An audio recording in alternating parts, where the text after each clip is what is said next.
I would really request you, since you've been here for the better half of 1 hour, ये भी सुनते हुए जाइए सर, डरिए मत, सर, डरिए मत, 2 बार आ गए sir, you came to my area twice during the campaign, sir, आज तो सुन के जाइए sir, never mind, my bad luck. Honorable Speaker sir, Rahul, sir, Honorable Speaker sir, my esteemed colleagues in this newly constituted 18th Lok Sabha, I stand here on behalf of my party, the All India Trinamool Congress. कोई बात नहीं, वो मेरे LOP है, वो मेरे LOP है, वो already मुझे सुन चुके हैं, वो मेरे LOP है.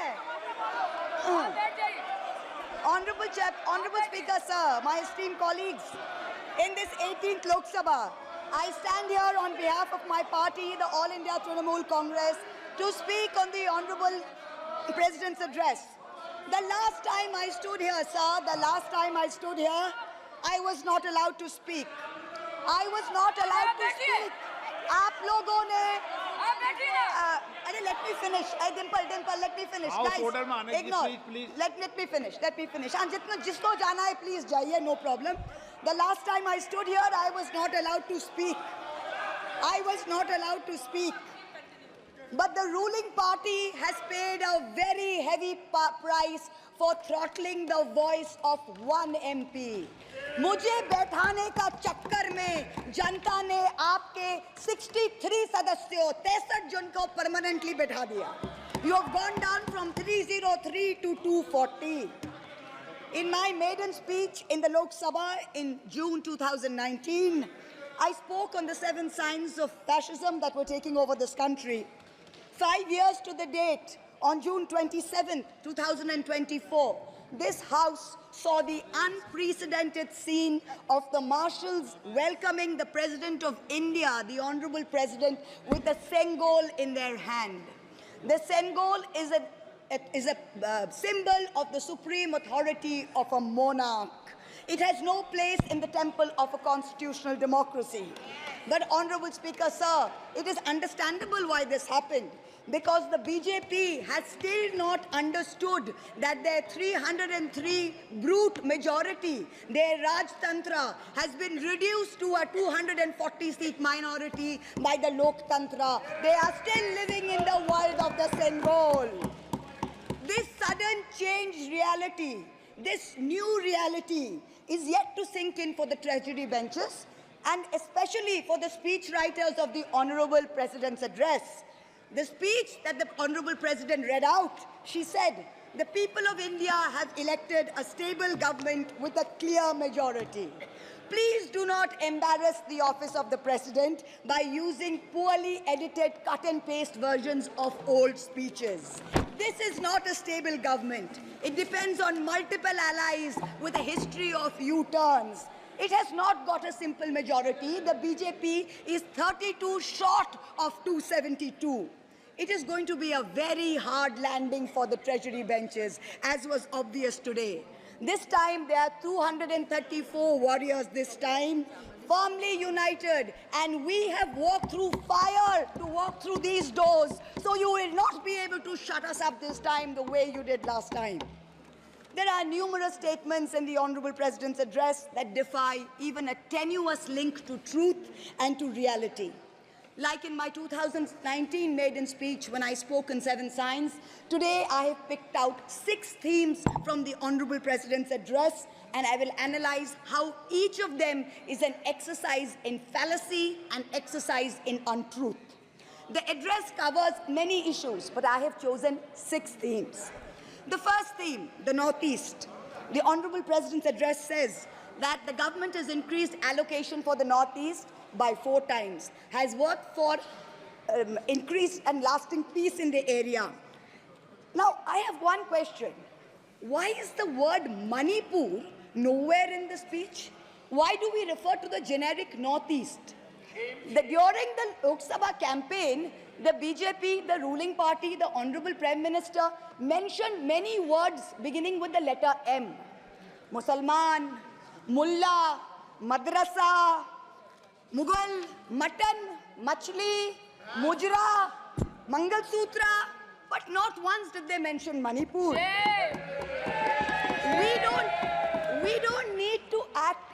the government says we want to act east. We don't need you to act east. Look east, walk east, and most important, embrace east. I stand here for my brothers and sisters of Manipur, and I quote the revolutionary poet Pablo Neruda. One morning the bonfires leapt out of the earth. One morning the bonfires leapt out of the earth, devouring human beings.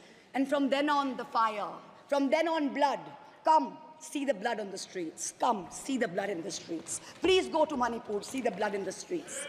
The second theme in the President's address, women empowerment.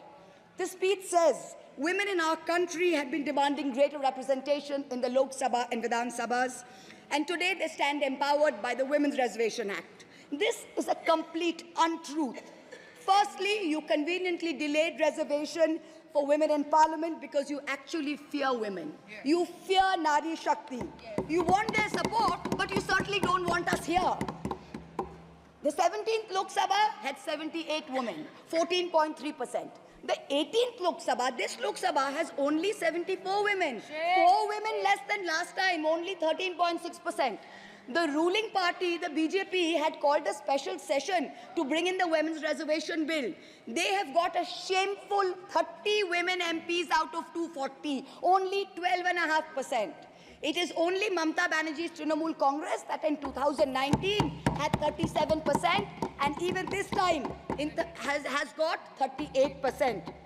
The President's address talks of a comprehensive campaign by the government to enrich and make 3 crore women Lakhpati Didis. All that we have seen so far is a far more comprehensive campaign to make 1 Arabpati Dada. I'm sure I don't need to take his name in this house. I'm sure we all know who we are talking about. The third theme, Kashmir.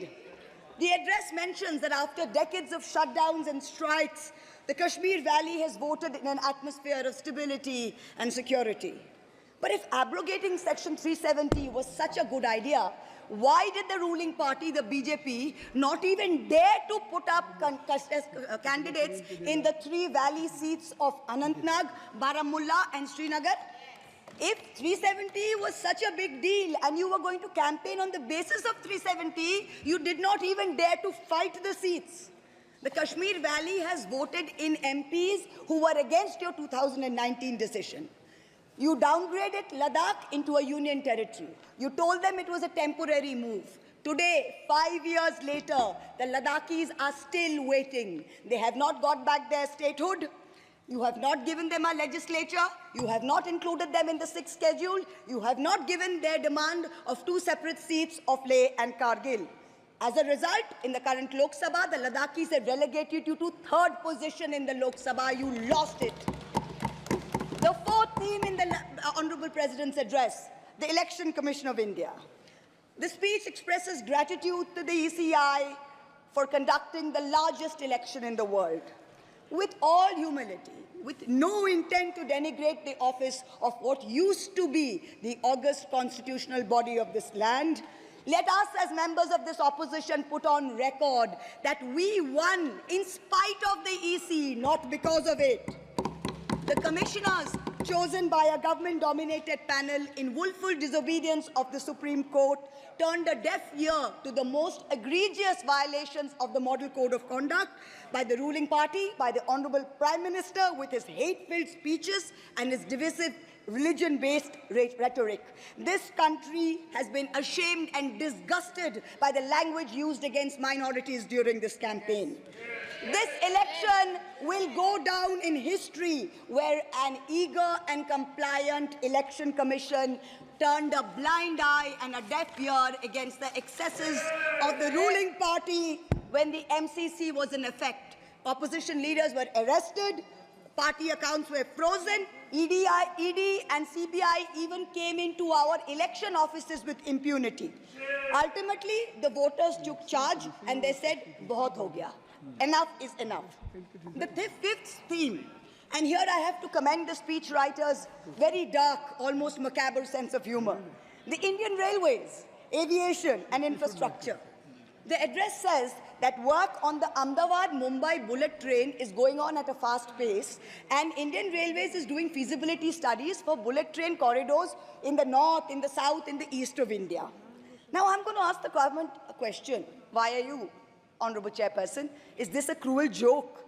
You are sanctioning 1,08,000 crores, 1,08,000 crores for one single Mumbai-Ahmedabad bullet train. A basic high-speed rail network costs 200 crores per kilometer. The Indian Railways is touting the Kavach anti-collision system. It's an automatic train protection system as the cheapest in the world, says 50 lakhs per kilometer is the cost. The total rail tracks in India is roughly about 126,000 kilometers. So the cost of covering all of India with Kavach is going to be 63,000 crores. All of India's Kavach costs 63,000 and one single Ahmedabad-Mumbai bullet train costs 1,08,000. Please look at the numbers.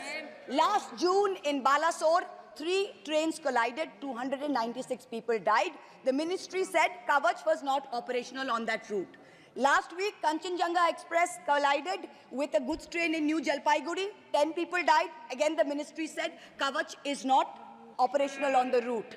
The Economic Times had a survey which said at the current level of funding, it will take 50 years for all of India to be covered under Kavach. And you're telling us about bullet trains. And please don't start shouting about what it was during Nehru's time. We don't know and we don't care. False equivalences cannot take the place of real body bags. The address mentions about how India is apparently the 3rd largest domestic aviation hub of the world. In truth, India's airports have become domestic hazard hubs. First in Jabalpur, then in Delhi, then in Rajkot. Newly constructed airports have canopies falling down, killing people. The newly constructed Rampath in Ayodhya has had 3 cave-ins in the last week. The Pragati Maidan tunnel is flooded. The Atal Setu has developed cracks. The Ram temple's roof is leaking. This is exactly what happens when infrastructure is poorly planned and rushed in order for photo opportunities by the Supreme Leader. The sixth theme, competitive cooperative federalism. Honorable Chairperson, sir, the last decade saw the most brutal government-sponsored throttling of cooperative federalism that this country has ever seen. I speak for my own state of West Bengal. The centre has withheld 7,000 crores in Manrega funds. 17 lakh households have been deprived for work already done. It has held back 8,200 crores under the rural housing scheme, over 11 lakh houses sanctioned but not paid. Another 1,000 crores has been held back in pension and PMGSY. A total of 16,000 crores. When we went to meet the Rural Development Minister, we were dragged out by the Delhi police and bundled into prison vans. Last week, as a delegation, we went to meet with Atishi of the AAP, who was on hunger strike. Look at what is happening in the AAP government in Delhi today. The Aam Aadmi is in power in Delhi. There was a 1994 water sharing agreement which mandated Haryana to release 613 million gallons of water per day to Delhi. Haryana is run by the BJP government, and they have reneged on this agreement. They are releasing 100 million gallons less per day, as a result of which 28 lakh people in Delhi are having to go without water per day. This government's competitive cooperative federalism seems to be an exercise in how to compete on how to choke opposition-run states. भैया हमको बैठाना आप पे बहुत भारी पड़ा, हमको मत बिठाइए, बहुत भारी पड़ा आप पे, बहुत भारी पड़ा. The government spent the past 5 years. Honourable member, kindly you address to the chair. The government spent the first 5 years in almost perfecting an elected autocracy. And by the end of 2023, this government had reached the pinnacle of their arrogance, where this parliamentary democracy was replaced by a monstrous super cult, the cult of the supreme leader, the non-biological leader, born of the Paramatma, who stood in this house and proclaimed, "Ab ke baar 400 par, and ek akela kitno pe bhari pada." This was the turning point. This was the turning point when the destiny of the ruling party changed. Whether in Greek mythology, whether in Indian mythology, if you act with arrogance towards the gods, you will be punished. We have 33,000 gods in India. But in our democracy, the most supreme of them is the Ganadevata, the Lord of the people, and they have punished you. You may have formed the government again, but yours is a Pyrrhic victory. A victory which inflicts such a devastating toll on the victor that it is tantamount to a defeat. In Bengal, the supreme leader started his Vijay Sankalp Yatra on March 1st in the constituency of Arambagh, then came to Krishnanagar, then came to Barasat, ended on May 29th in Calcutta. मेरे ऊपर तो विशेष कृपा की उन्होंने दो बार आए. The BJP lost all these seats. The Honorable Prime Minister did 23 campaign meetings in Bengal and lost in 20 seats. In Maharashtra, the Honorable Prime Minister campaigned in 18 seats. The NDA lost in 15 of them. एक अकेला कितनों पे भारी पड़ा. In Punjab, he campaigned in Hoshiarpur, in Jalandhar, in Patiala, in Gurdaspur. The BJP all lost all the 4 seats. एक अकेला कितनों पे भारी पड़ा. In Rajasthan, he campaigned at Banswara with the most disgraceful references to Muslims. In outright violation of the law, the EC kept quiet.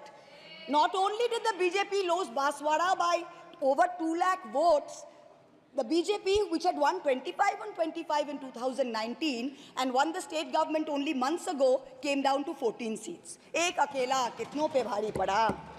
3 states, Uttar Pradesh, Maharashtra and Bengal, account for 170 seats. That is exactly 1/3 of India. The BJP won in only 54 of them. Ek akela kitno pe bhari pada. In 2019, the Prime Minister, the Honorable Prime Minister, had taunted the now leader of the opposition by saying that he must have used a microscope to find that one single seat in India where the minority were in majority. Honorable Chairperson, sir, it is so ironic that today the majority needed no microscope to turn the BJP into a minority. जहाँ भी majority है, वहीं आप ही minority बन गए. आप तो घुस-घुस के मारने वाले थे ना, इस बार तो जनता ने घुस-घुस के मार दिया. The treasury benches have always claimed that the opposition lacked in hard work and in merit. We are all part of a Parivarvad. We are dynasts. Whereas they are proud to be part of a meritocracy. They are proud to be part of a Modi ka parivar. How ironic is it today that 20 ministers in the union cabinet are dynasts? How ironic is it that the Honorable Prime Minister has to take to social media himself to tell people that no, it is not Modi ka parivar, it is NDA, the Nitish Naidu Dependent Alliance. In January, the Honorable Prime Minister consecrated the unfinished Ram temple in Ayodhya. He said he was tasked with the divine duty of bringing Ram Lalla home. The Ram Mandir was going to ensure that not only would the BJP cross 400 seats, but that this government would last 1,000 years. The last time in history that we heard of a 1,000-year vision was during the Third Reich. This was the second time that we've heard of it. But then ultimately, Lord Ram said, stop, not in my name. Oti dorpe hoto Lanka. Too much arrogance, too much pride caused you to lose the kingdom of Lanka. The BJP lost in Ayodhya, Faizabad, where the temple is. It lost in Banda Chitrakoot, where Lord Ram meditated. It lost in Shravasti, where the son of the Honorable Prime Minister's ex-secretary said, my father has built the temple, campaigned in his name, you lost there. All the seats around Ayodhya, Basti, Sultanpur, Ambedkar Nagar, the BJP lost. ये तुम लोगों के नाम जपों में पहले सा आराम नहीं. ये तुम लोगों के नाम जपों में पहले सा आराम नहीं. जबरदस्ती के जय श्री राम में सब कुछ है पर राम नहीं. जबरदस्ती के जय श्री राम में सब कुछ है पर राम नहीं. Today in India, there are 2 types of leaders. Those of us who come via the voting machine, and then there are many who come via the washing machine. There are still people who say, wait, you don't know Modi ji. Wait 6 months and see. The BJP will get 300 members. To them I say, no, this will not happen this time. Because every potential turncoat will have to choose between temporary greed of fear and between permanently becoming politically irrelevant. So you can offer you can accept a temporary offer of a ministry, you can accept a temporary settlement of an existing trumped-up CBI or ED case, and you can switch parties. But when you go back to the electorate will punish you. Most turncoats have been punished by the electorate. Also this time, India has very large, solid bloc components. The Congress has 100 seats. SP has 37 seats. Trinamool has 29 seats. DMK has 22 seats. NCP and UPTA have 17 seats. So this is not a ragtag bunch of members that you can lure away. This is a solid bloc. So yes, it's a question of time. But the question is not whether they will get 300. The question is when people will join us and we will cross 272. The ruling party's politics have always been along the lines of religious hate and ethnic divisiveness. But even at the height of their power, when they got 303 seats, 1 out of 2 Hindus had not voted for the BJP. This time, even in their core Hindi heartland, their core voters have deserted them. The Muslims in India, over 250 of them, called infiltrators, called terrorists in the land of their birth, waited silently, patiently, and bided their time. And in one voice during this election, in every state, they stood up and they told the government, and I quote the poet Puneet Sharma, "Hindustan se mera seedha rishta hai. Tum kaun ho be? Tum kaun ho be? Kyun batlau tumko kitna gehra hai?" The Dalits, whom the BJP paid lip service to for so many years, realized that even the talk of 400 seats meant that Baba Sahib Ambedkar's constitution was in danger, and they deserted the party. The Marathas, whom the BJP coalition had tried so desperately to woo, realized that their promises were worth nothing. The BJP and its allies lost 7 out of 8 seats in Marathwad. The Jats, the careers of their youth at risk with this ill-conceived Agniveer scheme, their farming livelihoods threatened, their female wrestlers manhandled. They vented their ire at the ballot box. Ultimately, it was the BJP's policies of exclusion, not inclusion. You wanted to exclude everybody, and that was your undoing. You didn't need Muslims. You trampled on Dalits. You ignored farmers. You ignored Jats. You marginalized Kashmiris. Well, they consolidated their voice during this election pan-India, and today they don't need you. That's the message they've given you during this election. ये देश ही अपना हासिल है, जहां राम प्रसाद भी बिस्मिल है. मिट्टी को कैसे बांटोगे? सबका ही